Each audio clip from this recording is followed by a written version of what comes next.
Bonjour à tous, bienvenue à cette nouvelle émission du plateau télé Sudagro, le salon des industries agroalimentaires du Grand Sud. On va à présent parler du règlement INCO avec un représentant de la Directe. Il s'agit d'Éric Roussel, inspecteur de la concurrence, de la consommation et de la répression des fraudes et chargé de pilotage, d'animation et d'enquête au sein de la Directe. Bonjour. Bonjour. Alors, on va voir avec vous ce que c'est que le règlement INCO. INCO pour information du consommateur. Tout d'abord, qui est concerné par ce règlement ? Alors, ce règlement concerne l'agroalimentaire, on dira du producteur fermier jusqu'à l'industriel. C'est vraiment un règlement très transversal qui intéresse forcément tous ceux qui font du conditionnement, de l'emballage, de l'étiquetage de produits agroalimentaires. Alors, finalement, pourquoi ce règlement INCO ? Alors, ce règlement INCO, d'abord, il sort pas de nulle part. On va dire que c'était une volonté de l'Europe assez ancienne, donc 2000, une directive de 2000, la directive 2013, d'informer clairement le consommateur sur les aliments qu'il achète. Donc, cette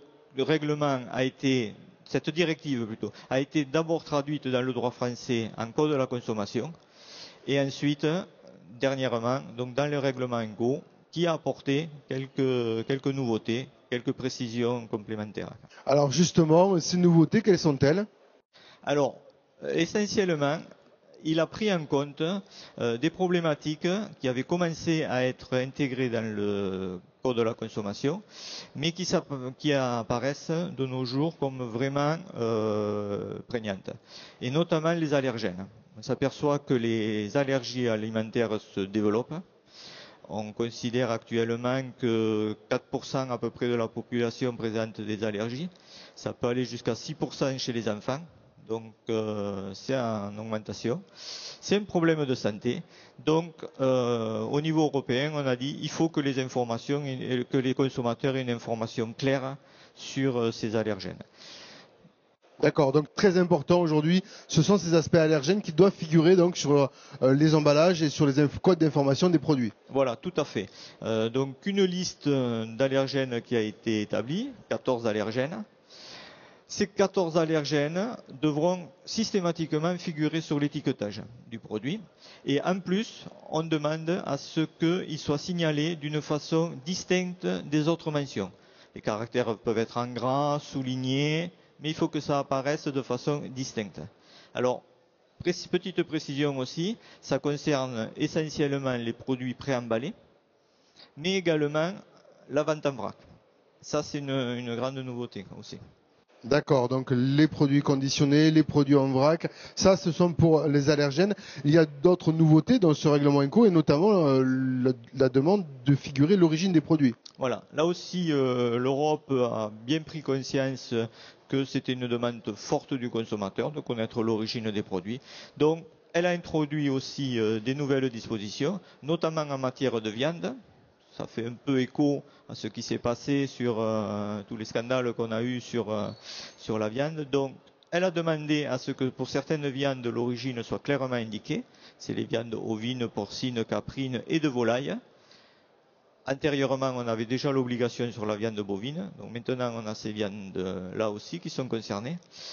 En plus, elle a demandé aussi que l'indication de l'origine soit plus claire, notamment quand il y avait un risque de confusion. C'est-à-dire que vous avez un emballage qui est relativement neutre. Vous pouvez penser que le produit vient de la région, mais en fait, bon, ça peut être un produit étranger. Donc, s'il y a un risque de confusion, INCO demande à ce que l'origine soit indiquée. Et ça, quel que soit le produit, pas que les viandes. Tous les produits alimentaires. Alors, un autre élément, une autre nouveauté de ce règlement INCO, il s'agit de la déclaration nutritionnelle. Voilà. Donc, ça aussi, c'est, on va dire, un grand chantier. Cette déclaration nutritionnelle, donc, elle est obligatoire depuis décembre 2016. Les professionnels savaient qu'elle allait être applicable à partir de décembre 2016. Donc, ils ont eu le temps de s'y préparer, mais on sait très bien qu'il va y avoir une période d'adaptation.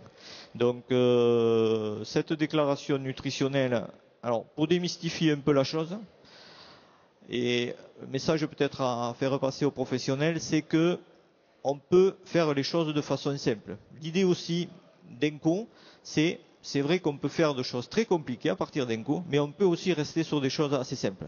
Et la déclaration nutritionnelle, déjà, on peut choisir le niveau de déclaration nutritionnelle, c'est-à-dire qu'on n'est pas forcé d'indiquer tous les composants de la denrée.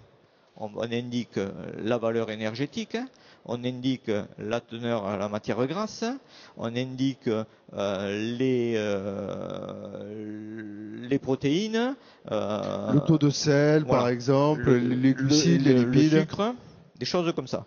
Ensuite, on peut compléter, mais on peut rester déjà sur des choses simples. On peut compléter en indiquant les vitamines, les sels minéraux, bon, voilà, des choses comme ça. Mais voilà, les industriels, ils peuvent dire, bon, je commence par quelque chose de simple, et puis je viendrai en gradation ultérieurement.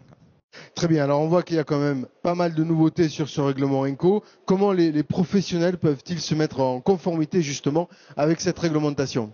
Alors bon, déjà, c'est un règlement communautaire, donc il est publié au GECE. Mais ensuite, les organisations professionnelles ont aussi beaucoup travaillé sur ce règlement. Et donc, ont publié des documents, ont posé des questions à l'administration qui a répondu et ont publié ses réponses. Les corps de l'État sont prêts aussi à accompagner les professionnels. Ils peuvent interroger donc soit les directs, soit les directions départementales chargées de la protection des populations, les DDSPP ou les DDPP.